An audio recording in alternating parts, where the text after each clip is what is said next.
donc d'avoir d'abord de récupérer une épaisseur de flamme ici, puisqu'on a donc une rotation qui se fait sur l'axe Y, ouvrant donc sur le plan X, Z, les flammes.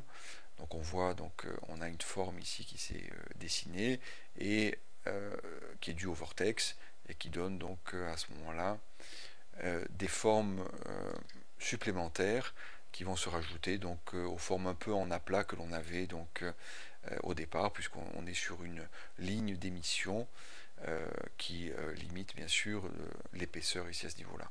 Alors voilà, avec une valeur donc de force à 20 ici, on obtient donc un écartement peut-être légèrement trop important, on pourra le réduire donc et ramener donc la valeur de rotation à 10 ou 15.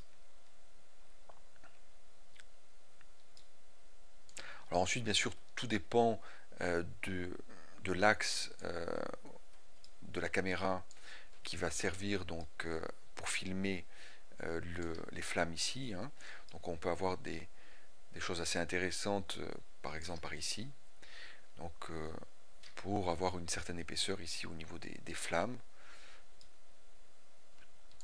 avec donc cette force de vortex qui permet d'épaissir effectivement donc le, le système des flammes ici. Ok, donc on peut continuer comme ça à venir rajouter d'autres daemons, hein, notamment on pourrait imaginer rajouter donc un dernier daemon, donc noise, donc le daemon noise field ici, donc bruit que l'on va pouvoir rajouter donc ici. Donc lui il n'a pas d'atténuation, il se diffuse donc sur l'ensemble de la scène, à moins qu'on lui mette une limite ici. Donc on a la possibilité de créer une limite qui par défaut est égale et négative, donc il n'y a pas de limite, un no ici. Et puis donc principalement on a la force donc du bruit, du noise, et puis le scale factor qui correspond à la même notion que l'on retrouve dans d'autres logiciels de 3D de la fréquence. Donc on va rentrer ici donc une valeur faible, ce qui va donner donc une certaine importance, donc une échelle importante donc au bruit. Donc ici je mets donc la force, on va mettre 20 et on relance donc la simulation. Donc avec ce champ de force noise apparaît donc une légère modification de la forme donc des flammes avec une légère courbure. Donc on voit que le scale factor à 0,1 entraîne un noise donc d'une grande taille et donc à l'inverse donc d'une valeur qui serait relativement importante du noise, ici la valeur faible permet donc d'obtenir, comme on peut le voir ici, donc des variations importantes donc du noise. Ok. Donc on va légèrement donc réduire donc le scale factor, l'augmenter plutôt, donc réduire à ce moment-là le facteur d'échelle ici. Donc je mets une valeur de 0,5 et je vais augmenter légèrement donc à 50 par exemple pour voir ce que cela donne, donc la force donc du noise.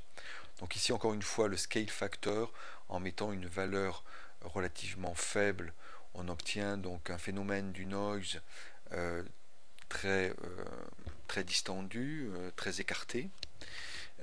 Et plus on va augmenter cette valeur du scale factor ici, au-delà de 1, 2, 10 et 20, plus on va réduire donc la longueur donc du noise, et on va donc réduire au fur et à mesure et ramener ça sur une petite échelle, et on va à ce moment-là obtenir des vibrations donc des particules.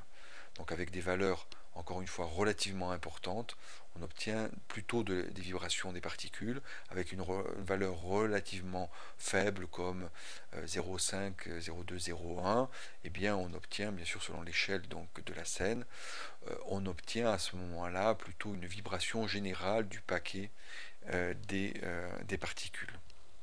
Donc ici, avec une valeur de 0,5, eh bien, je reste dans le domaine, au vu de mon échelle bien sûr, d'une vibration d'une grande partie donc, des flammes ici. Donc je relance la simulation.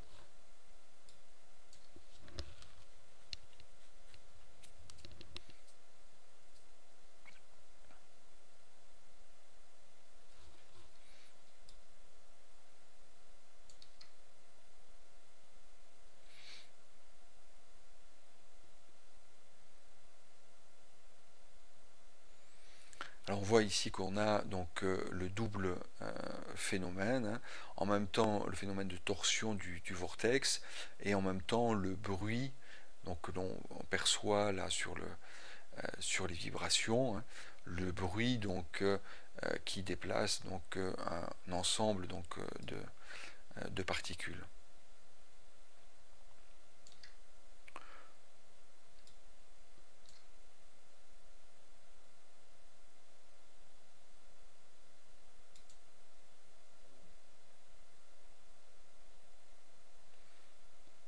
Donc voilà, on vient de passer donc la valeur de 20 ici.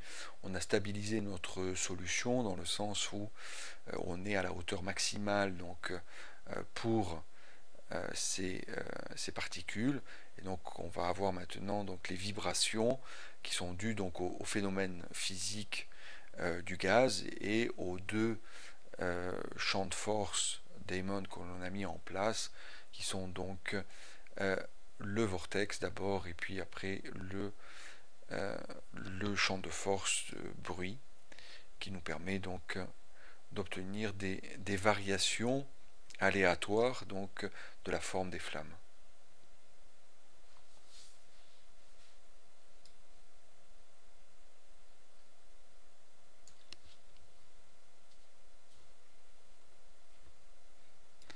Donc voilà le résultat que l'on obtient après la mise en place donc d'un champ de force vortex et d'un champ de force noise ici.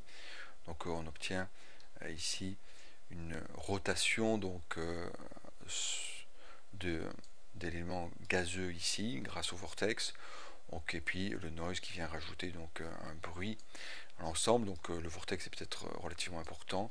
Ici j'ai descendu le vortex donc à la base des flammes à ce niveau-là avec une décroissance linéaire. J'ai légèrement augmenté donc sa valeur de rotation, mais je vois qu'elle est encore trop importante et donc je vais la réduire dans les environs de 15 ici pour obtenir le résultat à peu près donc recherché. Et donc à partir de là, eh bien, je vais pouvoir donc ramener l'ensemble de ma simulation dans mon logiciel de 3D, XSI ou Maya, et venir donc mettre un shader donc volumétrique à ces particules pour obtenir donc les flammes recherchées. Donc on viendra travailler donc la coloration des flammes bien sûr de la partie basse à la partie supérieure, en sachant qu'à la partie basse on aura la partie la plus incandescente et puis ça se transformera donc en partie supérieure noire de fumée qui permettra de terminer donc la simulation des flammes. Donc voilà, avec un vortex moins important, le bruit qui est un peu marqué, on obtient donc le résultat ici. Donc on va laisser stabiliser jusqu'à une valeur de 20. Donc encore une fois, une notion les plus importantes est d'abord de prendre en compte les paramètres physiques donc, de l'élément particules, du type particule, que ce soit donc gaz ou liquide, les deux systèmes que l'on a vus pour l'instant. D'abord régler ces paramètres-là, de telle manière qu'on ait